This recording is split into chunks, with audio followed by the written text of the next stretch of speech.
কি হলো, এত চেঁচাচ্ছ কেন? আরে ছোটা ভাবি আসেনি এখনো, ঘরে আছে। আর কাকুলি বৌদির অবস্থা দেখো, সব কাম একা করতে গিয়ে একদম নাজেহাল হয়ে গেছে। হ্যাঁ, কষ্ট হয় না বলো? যাও কাম করো, হাত বাটাও। আরে নিজেরই তো ঘর আছে। হ্যাঁ, একসঙ্গে সব কাজ করতে হয় না? যাও।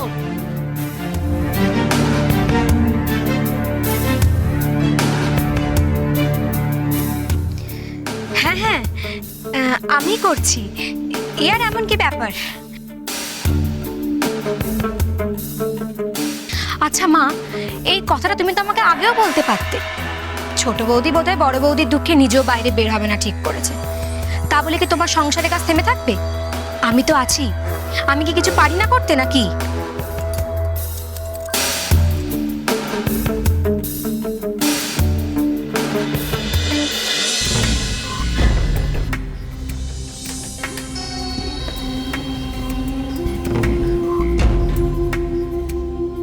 আর পারি না, জ্বালা হলো দেখছি। পলাশের কাজের সুবিধার জন্য আর কি কি করতে হবে কে জানে। উফ, আমাকে কিনা রান্না করতে হবে এখন। হলো কি সোমার? আজ সোনামুখ করে রান্না করছে? নিঘাত কোনো প্ল্যান আছে? চারদিক দিয়ে রাস্তা একদম ক্লিয়ার হ্যাঁ। এবার নিজের কাজটা কর পলাশ। দেবল অপেক্ষা করছে তো তোর জন্য। দেখি। বাবা, এ তো অনেক জ্বর, 102-এর মতো। শোনো দেবল, মাকে কিনতে পার বলতে হবে, আমার খুব চিন্তা হচ্ছে। না না ডায়না, মাকে কিছু বলো না। মাকে কষ্ট দিয়ে কোনো লাভ নেই। এমনিতেই মার মাথায় অনেক চিন্তা। দেবল ভাই আসবো? ও পলাশ, এসো। কি হলো কি? এইভাবে শুয়ে আছো, শরীর টরীর খারাপ নাকি? না না, একটু জ্বর এসছে, এখনই কমে যাবে। সে কি, তোমার জ্বর? আমি তো জানিই না। তুমি বললে আমি ডাক্তার ডেকে আনি।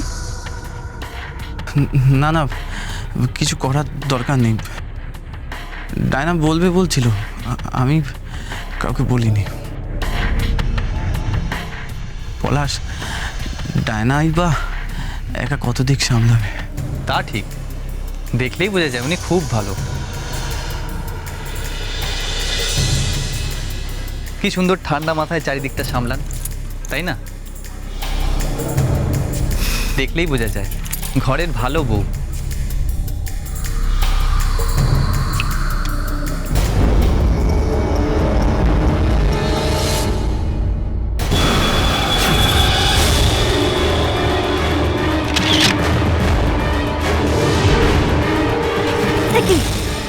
আপনি?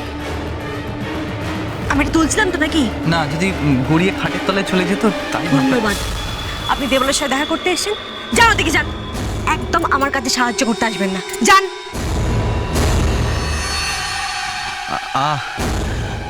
ডায়না, তুমি পলাশের উপর বড্ড রেগে আছো। দেখো, মা তো পলাশকে ক্ষমা করে দিয়েছে, তুমিও পলাশকে ক্ষমা করে দাও। আর তাছাড়া বাড়ির অতিথিদের সাথে এমন করে কেউ কথা বলে? শোনো না, বলছি যে পলাশ তো এমনিতে খারাপ ছেলে না, তাই না? খারাপ নয়, খুব খারাপ ছেলে, একটা শয়তান। কিছুতেই তোমাদের দুই ভাইকে আমি ক্ষমা করব না। তাহলে এইভাবে পলাশের সাথে ডায়নার নাম জড়িয়ে ছবি তুলে ওকে দুর্নাম দিয়ে মায়ের কাছে ছোট করবে ভেবেছে নরেশ আর দেবল। বেশ, আমিও দেখছি। আমি থাকতে কাউকে ডায়নার কোনো ক্ষতি করতে দেব না। বড় বৌমাকে এভাবে সারা বাড়ি জুড়ে ঘুরে বেড়াবে নাকি? পড়ে টরে যায় যদি? মা, ও তো সকাল থেকে ঘরে শুয়েছিল, আর ওর তো শুয়ে বসে থাকার অভ্যেস নেই। এইভাবে থাকলে তো ও আরো অসুস্থ হয়ে পড়বে। আর তুমি তো ওকে রান্না বান্না করতেও বারণ করেছো। আর ওইটুকু ঘরে ও কোথায় হাঁটাচলা করবে? মা, ওকে তো সিঁড়ি দিয়ে আমি নিচে নামিয়ে আনলাম। এখন এখানে একটু হাঁটাচলা করুক না। এখান থেকে ও আর কোথায় বা যাবে? দেখলাম তো ভেতরের দিকে গেল, আর গেলে হয়তো তোমার ঘরে যাবে অথবা সোমা বা ডায়নার ঘরে যাবে।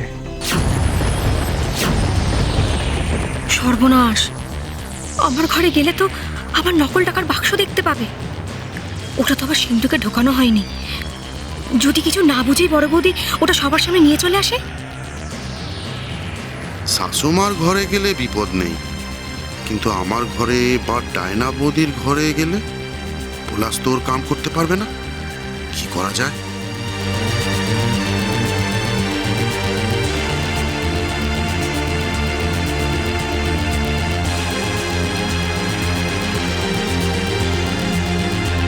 ভাই বাস সুমা কি সব ইশারা করলো নরেশদাকে? কেন? কি করব কিচ্ছু বুঝতে পারছি না। চারিদিকে এত কিছু ঘটছে, সব এলোমেলো হয়ে যাচ্ছে। ডায়নাকেও তো বিপদ থেকে রক্ষা করতে হবে আমার। ওকে সাবধান করব কি করে? বলে দেবো কে সব? তাহলে তো আমার সত্যিটা ওকে বলতে হবে, না হলে বুদ্ধি খাটিয়ে কিছু করব। তার আগে আমাকে সব দেখতে হবে, নজরে নজরে রাখতে হবে। অসুস্থ অবস্থায় নজরও রাখা যাবে, কেউ তো আমাকে গুরুত্ব দেবে না। আরেকবার গিয়ে দেখি, কেউ তো আসছে না এদিকে।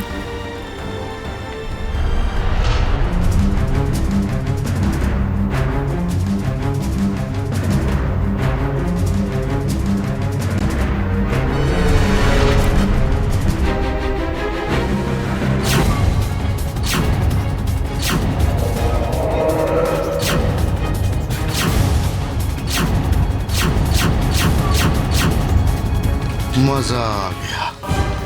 কি ব্যাপার উষসী সুন্দরী, আমাকে ছেড়ে ওদিকে কোথায় যাচ্ছ? তোমার দিওয়ানা তো এইদিকে। এসো, আমার কাছে এসো, এসো।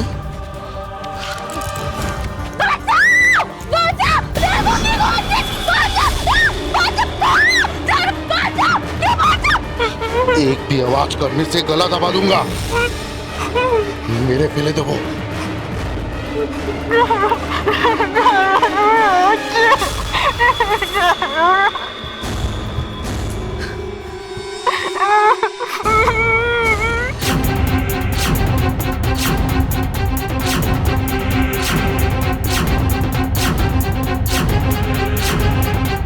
নরেশ!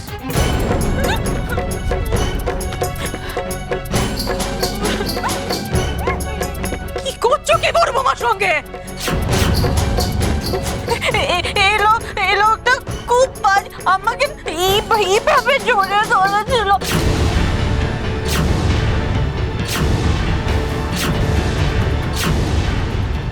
আর এমনি ভাবে শাড়ি ধরেছিল, বাজে দুষ্টু।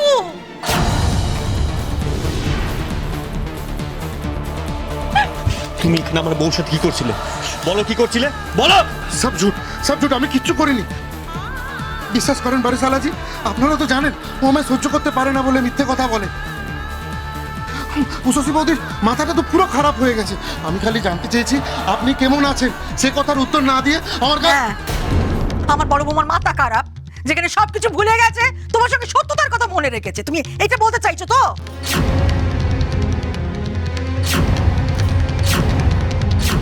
এবার তো আমার সন্দেহ হচ্ছে নরেশ, তুমি মিথ্যে কইছো না তো?